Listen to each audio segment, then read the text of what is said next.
بسم اللہ الرحمن الرحیم۔ السلام علیکم ورحمۃ اللہ وبرکاتہ۔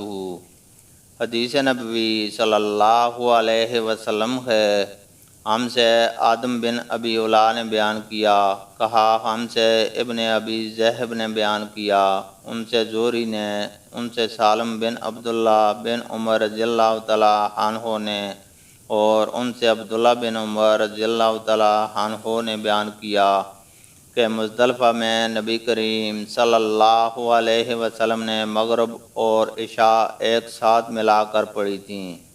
ہر نماز الگ الگ تکبیر کے ساتھ، نہ ان دونوں کے درمیان کوئی نفل اور سنت پڑھی تھی اور نہ ان کے بعد۔ اللہ تعالیٰ سے دعا ہے کہ وہ ہمیں قرآن اور حدیث کو سننے، سمجھنے اور اس پر عمل کرنے کی توفیق عطا فرمائے، آمین۔